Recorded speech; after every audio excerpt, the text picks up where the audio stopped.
Welcome to the Healthful Woman podcast. Today's Thursday, February 11th, 2021. Today, I'm joined again by Dr. Tracy Agnese to talk about newborns. Monday, Tracy and I discussed newborn care from the time of birth until going home. And today, we're going to be discussing the rough and tumble first few months. Next week, on Monday, I'm joined by Dr. Miriam Pinellas to discuss acupuncture and herbal medicine. And then next week on Thursday will be our first high-risk birth stories podcast.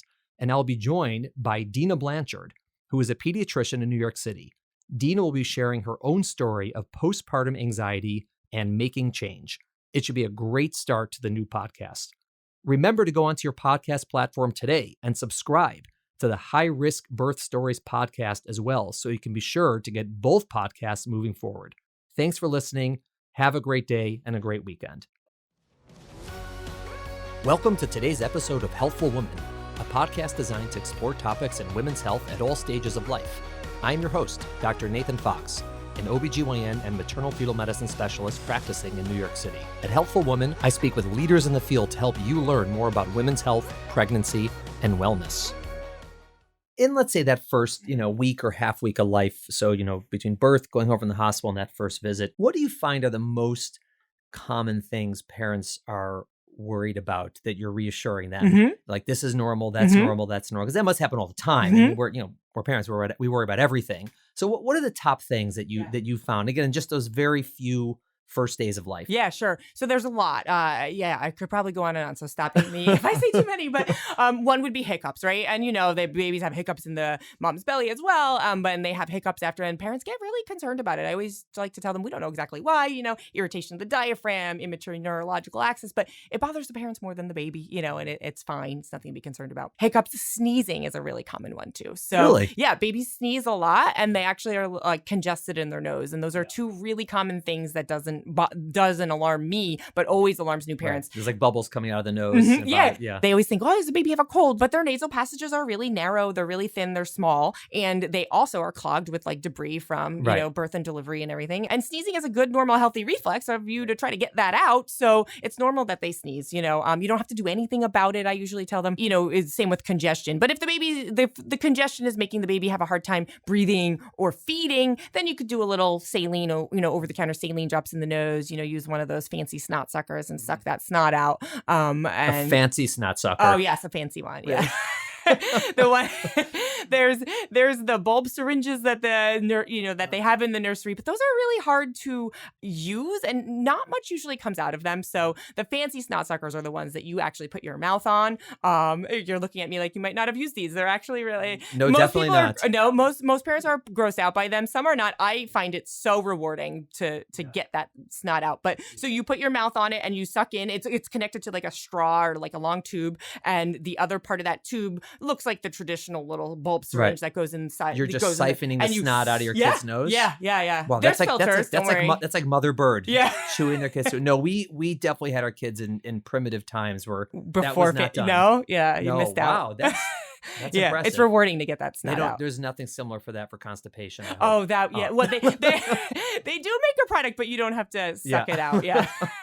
Oh my God. All right, fine. I'm learning a ton here, by the way. This is great. Snot suckers. Yeah. So congestion, sneezing, and then being really sleepy, difficult to wake up for feeds is really common in the first 2 weeks. We're talking about one of the parents or one of the kids? Yeah, parents are very sleepy too.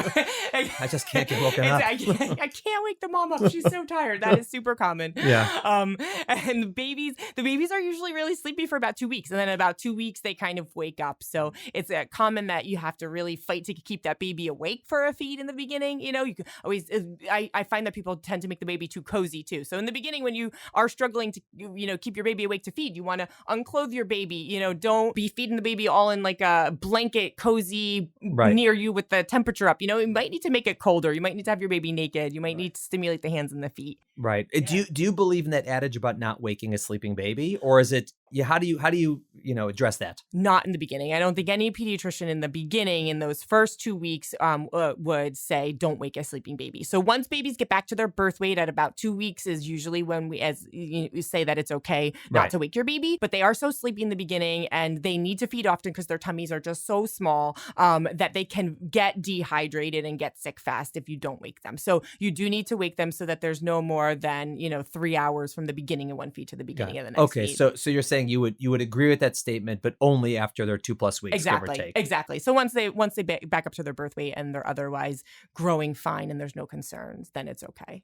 Although I usually do around that time tell the parents that, babies still can't do very long stretches of sleep, and so maybe they'll do 1 or 2 longer stretches. And long is, 4 hours. Like 4 hours, 5 hours. If you do want that long stretch of sleep to be at nighttime, you might want to wake your baby up during the day so that you don't get that long stretch of sleep in the middle of the day. Yeah, that first time you get that 4 or 5 hour stretch, it's such a blessing. Magical. It's unbelievable. Yeah. It's just like, it's like a gift from God. Yeah. Because you've been up every 2 to 3 hours for 2 consecutive weeks, and then suddenly you go to sleep at midnight and you wake up at 5, and it feels so good. And of course you always check, like, is my baby alive? That's like the first thing that happens, like, oh my God, who fed the baby? And then it's an amazing thing when that happens. Yes, it feels very good. That is pretty good. Okay, so those are some of the common things that are not a concern. What would be maybe not common, but what would be the things that would be concerning that could happen in the first few weeks? Things that you would be concerned about as a pediatrician? I'll kind of answer this with both common and not common, but spit up is common, right? As babies spit up a lot. But if your baby is, throwing up, like what we call projectile, like where it's shooting out across the room. They're throwing it at you. Yeah. That would be something you would want to call your doctor about. That would be concerning. Of course, if you ever see blood in the poop, I always say that poop can be many different colors, like of a shade of a tree, brown, green, orange, but you don't want to see red. You don't want to see blood. So if you see blood in the poop, you would want to give a call to the doctor as well. And, unarousable. You can't wake your baby to feed during those times, those windows. If the baby's not meeting those pee and those poo requirements in the beginning, that would be reason to call as well. Right. I'm curious, as a pediatrician, when you guys take call at night and you get phone calls, how do you determine, like, when you get, because probably, 95 out of 100 calls, everything's fine, you're good, go back to sleep, we'll see you in the office in 3 days, whatever it is. But periodically, there's a real issue. And I would imagine in pediatrics, and especially newborns, the stakes are much higher, right? So how do you determine whether to be like super cautious and you bring every baby in and you won't miss anything, but then you're freaking every parent out, versus being sort of like chill and laid back, you're okay, everything's fine? I mean, like, in different fields, it's different. Like in our field, it's generally not that complicated to figure out if something is straightforward or something is a problem. But I would imagine with babies, it's maybe harder. How do you do that? I guess you just know what questions to ask, over time. For the most part, it's probably, most of the time it's probably fine, and even if it's not fine, most of the time it can wait until the morning to be seen in the office. Right. So most of the people who are calling overnight, we wind up bringing into the office the next day, even if it's more to just reassure the parents because they might be really worried, So most of those people are coming into the office the next day. There's not a lot of things that we would be worried about in the middle of the night. I guess breathing would be one, right? So if there's respiratory distress, which sometimes we hear, we'll say, put the phone to the babies, and so we can hear, croup is something that you can easily, know over the phone, or if, even like you can hear if there's respiratory distress. So oftentimes we'll do that. That would be, one of the things. But babies actually, to another point of what something that's common that freaks out newborn parents, is babies have a very irregular breathing pattern. So, in adults, when we're counting the respiratory rate, you count over 15 seconds and you multiply by 4. You can't do that in a baby. You have to actually look and count over 1 full minute, because they do this, they'll do like Right. So oftentimes if the parents call about that and breathing, then I'll tell them, unclothe the baby, take a look at the belly. Do you see the ribs sucking in? Do you see the belly like seesawing up and down? And most of the times the answer is no. And then your baby's, not in respiratory distress, most likely. I'll tell them, count over a full minute, tell me what that number is over a full minute, not just for the 10 seconds, and with those things, you can get a sense that most of the time the baby's okay. And also, I think most or many pediatrician offices are open 7 days a week in some capacity. Yes. For this exact reason. Exactly. If someone calls on Friday night, it's like, well, come in the morning. Otherwise, you have to go to the emergency room, and that's like, no one wants that. Right. Most of the times we can get through, to the morning with our guidance with whatever that is. Look out for XYZ or, do, whatever as far as maybe an over-the-counter medicine or something where we're not sending them to the emergency room. And nowadays, also, when people do get sent to the emergency room, at least in most major cities, emergency rooms will have a specific pediatric wing, like a pediatric emergency room. So it's pediatricians. And I would say also most of the time people get sent to the emergency room, their babies end up being fine and going home. Absolutely. So it's just like, we want to make sure sooner rather than later. Like if you go in the emergency room, does not mean like, oh my God, it's definitely just like, not. this is just something we're going to be up for 3 hours a night. It's going to be a rough night, but that doesn't mean anything bad's going to necessarily happen. Yeah, that's why I like pediatrics, because babies tend to be fine.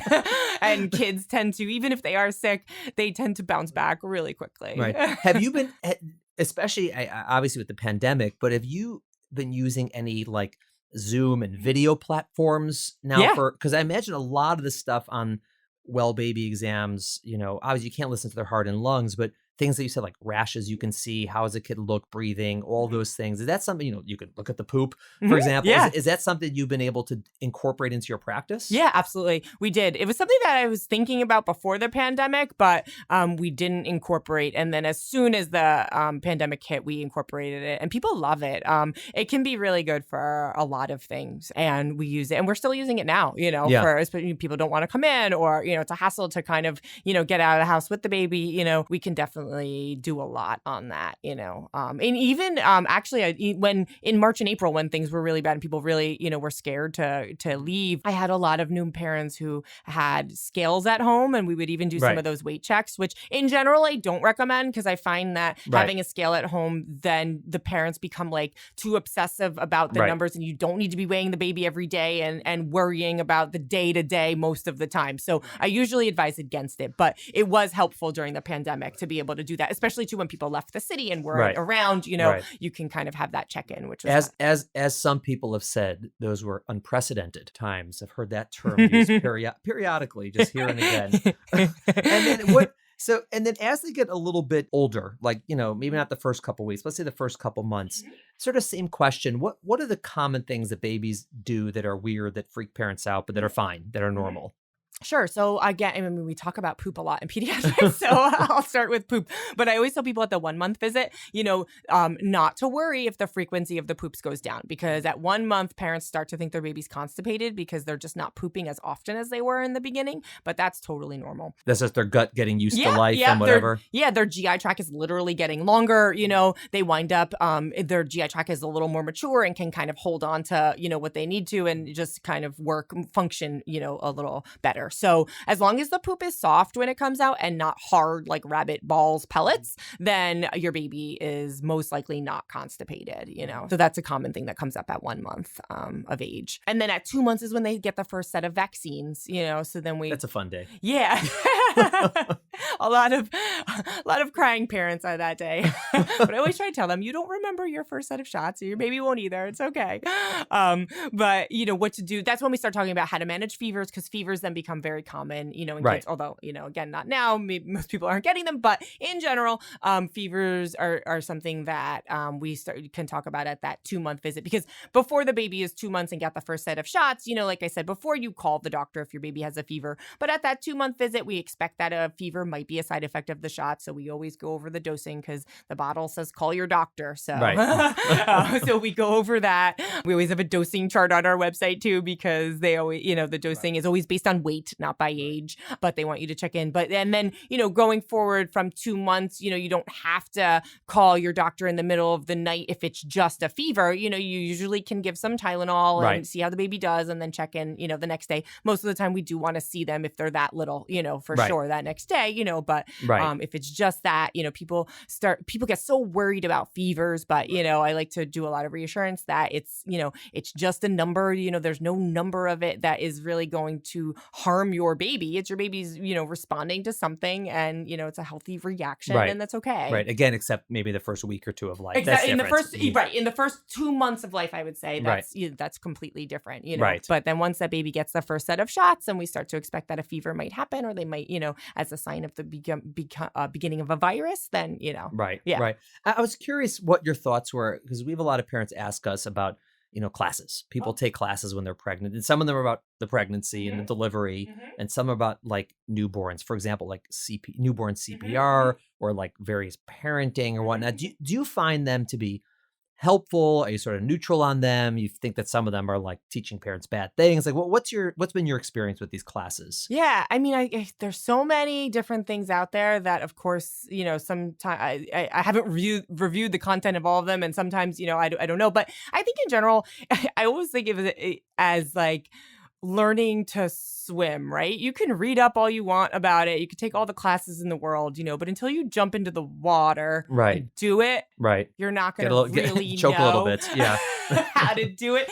But I mean, that being said, I think it's good to have that knowledge, because when you are preparing for the baby and you have the time, you can go through some of that, maybe, CPR, or maybe breastfeeding, or newborn care, or newborn sleep, or something like that, because you're not going to retain everything, right? And so you have to, generally, we all have to hear things a few times to really understand it and actually be able to do it. So I think it's the same kind of thing, that if you hear it one time, in a class before, then maybe when you're in the woods or, in the weeds and like need to know what to do, maybe then you're hearing it for the second time, or exactly, what book or place to go to. And that could be helpful. Right. Okay. And then what about in terms of, you were saying the frequency of visits? What is the frequency of visits after that first visit, a few days after birth? Because we actually didn't go. I'm just curious what they are. Sure. So it depends, of course, on all those, the weight and the jaundice, where we might say come back tomorrow if we're really concerned about either of those. But once the baby gets back up to birth weight at 2 weeks and the jaundice isn't a concern anymore either, then we always do a 2-week checkup usually, and then we do a 1-month checkup, and then we do a checkup at 2 months of age. That's usually the first set of vaccines. So like 2 days, 2 weeks, 1 month, 2 months. 2 days. Yeah. After 2 months, it becomes at 2 months, at 4 months, and at 6 months. And that is when you get the booster shots, the same kind of series of shots at 2, 4, and 6 months. And then after that, usually there's a visit around 9 months. And then it becomes about every 3 months after that for a little while until the baby's about 2 years old. And then it becomes every 6 months. And then every year. It's a lot of visits. These are just the routine visits. These are this just does not include the coughing, sneezing, fevers, constipation, all those visits. So again, or a flu shot maybe too, depending. Exactly. Which is why being close to the pediatrician is important, is so helpful. You're there a lot. Yeah. And then, because you mentioned it before, I'm curious, what has been your experience, at least in your practice in New York City? What is the general attitude of your patients about vaccines? Is it something where they're all like lining up to get them, or you're like wrestling them to the floor to try to convince them to do it? Or is it like somewhere in between? Most of our patients are very good and excited and want to get the vaccines. It is something that comes up in prenatal visits, where often they'll ask in a way that they want to make sure they're not coming to a place that doesn't vaccinate children, which I always love. What's the code question? I love to hear. I'd like. What's your opinion on vaccines? And I could see in their face, the reaction that is a good reaction, where it's like, I'm happy to know that they're on board with the vaccines, you know. And what do you do with parents who are not on board with them? How does that work? I mean, obviously you tell them what's recommended and why, and you go over with them, but what happens logistically when parents say, no, I'm out, I don't want to do it? Yeah. So every practice is a little bit different. Some practices are fine with that. I personally am not fine with that, because if you're not going to vaccinate, then I don't want to put my other patients at risk. Right. And so I don't want, if you don't have any vaccines and then you have a fever, I don't want you coming into my office and putting my newborn babies at risk. Right. So, unless, of course, they can't be vaccinated for health reasons. Oh, of course. Yeah. But if you're just... Which is rare, but it happens. It's very rare. Yeah. It's rare, but yeah. So if somebody just completely chooses not to have, any vaccines, I'll say maybe it's not a good fit. Do the schools even let them in without vaccines? No. In New York City, you have to be vaccinated, right? You have to be. More common than people, completely refusing vaccines. I feel like, at least, in what we see is, people being a little hesitant, people having questions, and I'll guide them to resources to, read more about it. it, or wanting to do some sort of alternate schedule, which I'm not a fan of, but, sometimes within reason, I will to work space with. them out. Yeah. And I always say, like, first of all, there's no reason, vaccines it's a debate in pop culture, but not in medicine. We don't have a debate about it. And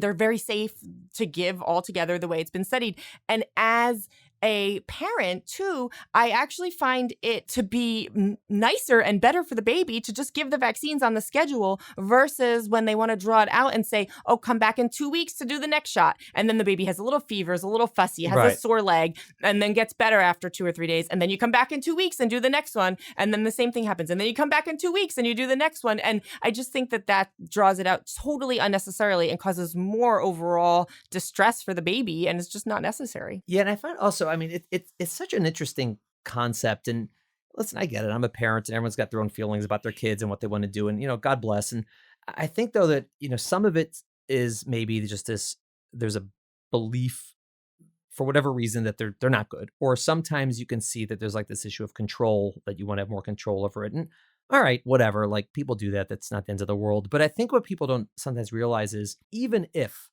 it doesn't matter how the kid gets the vaccines or what schedule, or if you spread them out.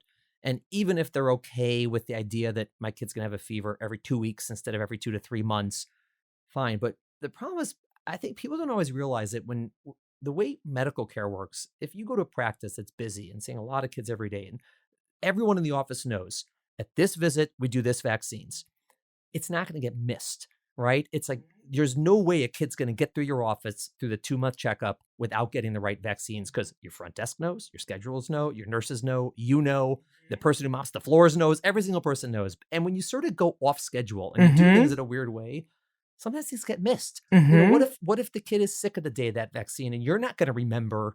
It's like hard. And you don't want to, like, I always tell people, it's like, would you ever ask your, quarterback to come in and start throwing lefty instead of righty?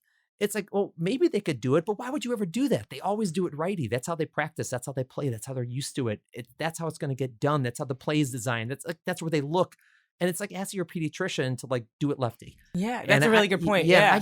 I tell people that when they ask me like a delivery, I'm like, listen, I don't do it that way. Like, why would you ask me to do it the way I'm not comfortable doing it? Like, I might be fine with it. Like, it may go okay, but I've been doing it the same way for 12 years. You want me to now switch? Like, it's just weird. Yeah, absolutely. And I also think too, it's like, if you don't trust me that this is safe for your child, then maybe it's not a good relationship, because you have to be able to trust that I'm not harming your child. Yeah. Otherwise, then maybe, I shouldn't be your pediatrician if you think I'm trying to harm your child. I'm not. Like, I'm doing what's in the best interest. Right. And you must be getting just pounded with COVID questions and COVID vaccine. And it just, it must be exciting. Yeah, it's hard. It's hard. It's hard to navigate, for any one particular person and family, and then just over and over with. And things change so frequently, as you know, that it's been interesting. One of the fascinating things I found about COVID is sort of unlike other viruses, kids seem to do fine for the most part. It's like remarkable. It's like it's not the opposite of what you would expect, but it's unusual because we're always worried about kids, because they have less immune system and this, and even newborns. And obviously there have been a couple of cases of very sick kids from COVID, but it seems to be safer than the flu at the age of the kids you're taking care of. I know. I'm so excited to find out why. There's so many theories and so many thoughts as to like why this is, and I can't wait to find out the answer, and it's interesting too, because maybe it'll shed light on, so for example, Kawasaki's disease, which is really common in pediatrics, and we've been seeing it for, we see it forever. And it's similar, it seems like, in a way, to the MIS-C that we're getting from COVID, right? And so Kawasaki disease, we don't know exactly what causes it. And also, but I'm thinking, well, maybe we'll find some, it'll shed some light on that and other things, while we kind of learn more about COVID. I don't know. It's interesting. Yeah, but it's really interesting. So, have you had a lot of patients whose kids tested positive for COVID either at birth or after birth? Is that something that comes up a lot or just pretty rare? Yeah, no, not a lot. We've had some, but it's definitely not a lot. What do you tell parents about colic? Oh, that was another one that our family, we struggled with that. Oh, me too. I did a video on it. Colic is so hard. This is what it sounds like for a baby video. to scream for 5 straight hours. Because I had a colicky baby and it's really, really hard, Yeah. So basically I, kind of have a checklist to go through what the baby's, things you could try when the baby's crying, right? Of course, you want to make sure the baby's well fed and all that stuff. And you go through this checklist of what you can do. But, if you truly have a colicky baby, it is so hard. And I like to tell the parents a few things. One is it will pass, and just reassure them and it will pass.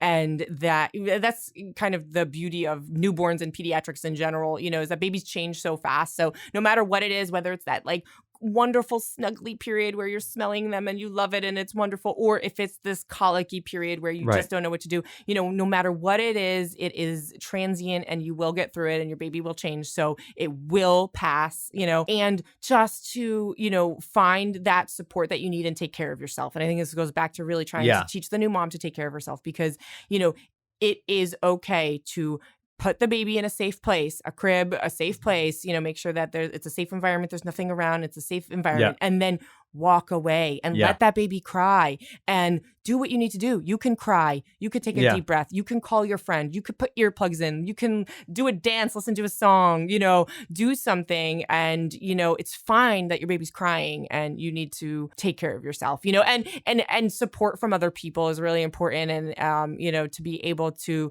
I remember so many times of, when I had a colicky baby and my mom would show up at my, door and I just would hand her the baby and say, here, we out here.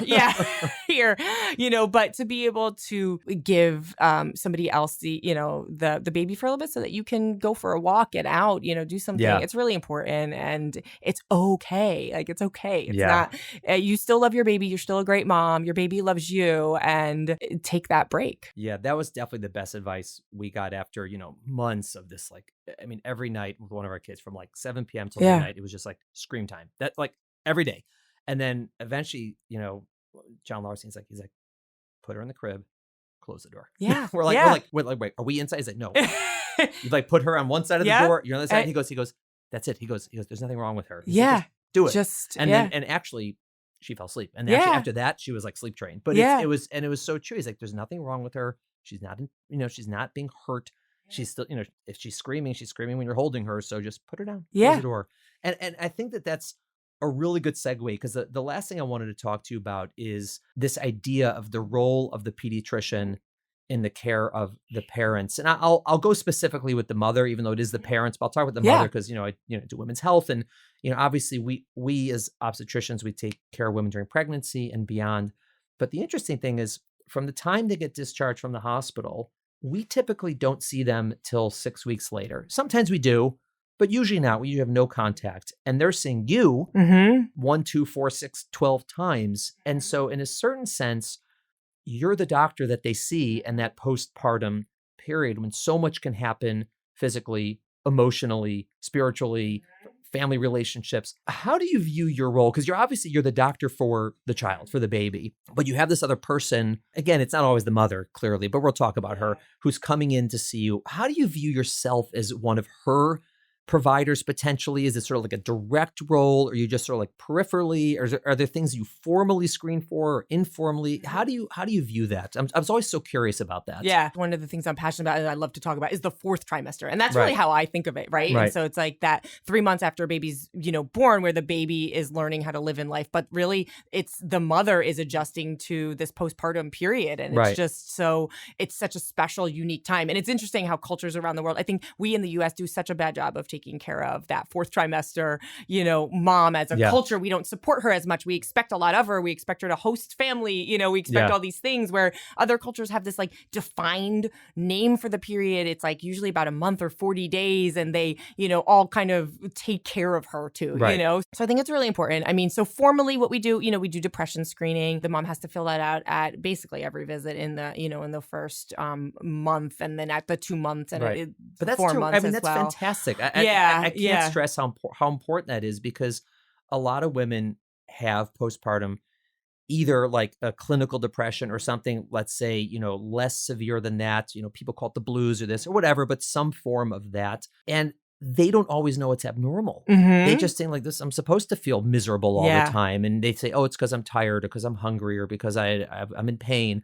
And they're not screened. So, and I don't know if all pediatricians do that or not, but it's so important that you do that. And it's critical because you're seeing them and you can really intervene or lead them to someone who can help them early. So that's great. Yeah, I think most do. I mean, it's American Academy of Pediatrics recommends it. I mean, I think most do, and we're seeing them so much that we know we develop that relationship with them where we know, what to kind of ask for. And it's so important. Yeah.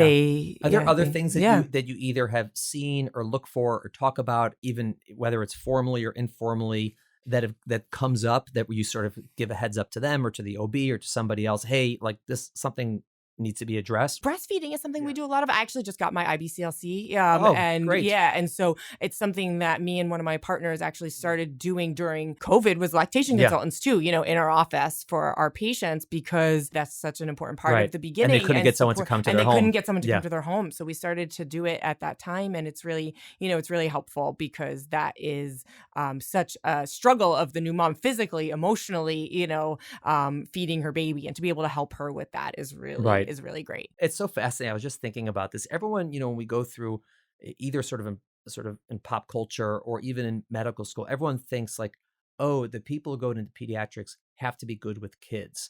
Well, no, they have to be good with parents, right? I mean, you could be horrible with kids. You could be terrible with kids, but if you have to be good with parents, because that's really the relationship of with the pediatrician until whatever it is, 10, 12, 13, when the kids sort of start, getting a relationship with the doctor on their own that's meaningful, not just like cute. So for the first, 5 to 10 years of life, that relationship is parent or whoever the caregiver is and the pediatrician. And so when people are looking for a pediatrician, you don't, if you think, oh, this person's going to be great with my kid, say, is this person great with me? Right? Because sometimes people who look like they're great with kids might annoy you, or something, or vice versa. And so that's really the important thing. Is this someone who I can trust to talk to about concerns I have with my child, or if I'm not doing well or whatever it is? And that's such an important point I think people miss all the time. Yeah, I think, they don't really think about it so much, but we really are, directly talking to the parents all the time, and I'm always checking in too about, the new mom about if she has seen a mental health provider, if she's seen one before, and, and doing all that. It's amazing. It's a special time. It's, that fourth trimester, and it's a lot of change for the mom. That's great. Is there anything else that just talking about the first 3 months in that fourth trimester that you think parents should know about, or stuff that you routinely cover that maybe we didn't go? We're certainly gonna have you back because so fun. Childhood goes forever. Yeah, I'm still a child and probably should be seeing my pediatrician, but there are those who maybe call it at 18. And so we're going to talk about all of that. But is there anything else that you wanted to cover today? I mean, I think we got a lot of it, but I guess the one thing maybe I'd just like to say is like it's overwhelming, when you're a new parent, and people give a lot of unsolicited advice, whether that so be helpful. Family or friends, and also online, on social media, on Google, on whatever, you just find so much stuff. A lot of times it's super conflicting, and so I like to tell new parents, just pick one or two people that you trust to listen to. It probably should be your pediatrician, maybe your mom, maybe your best friend who has a few kids, or maybe not, maybe someone else, who knows. Pick a few people, probably not more than 2 or 3. Right. Listen to them, and even take everything they say with a grain of salt here and there, but listen to them as your guide, and really just ignore everyone else and just say, okay, thanks, and move on. That's great. Yeah. That's great advice. Tracy, thank you so much for coming here. Oh, thanks for having coming me. On talking. This is such important stuff, and I really appreciate you coming, all your helpful, advice and recommendations and information. And obviously it's very clear that you're good at communication, you're good at explaining things, you're good at talking to, and I could see why parents would really like you as their pediatrician. Oh, thanks. Thanks for having me. And I'll share with you too. I have a planning guide that if your patients want. Yeah, it's to prepare for the fourth trimester while you're in the second or third trimester. That's I awesome. Can share it with you if you want. Thank you so much. Yay. All right. Thank you for listening to the Healthful Woman podcast. To learn more about our podcast, please visit our website at www.healthfulwoman.com.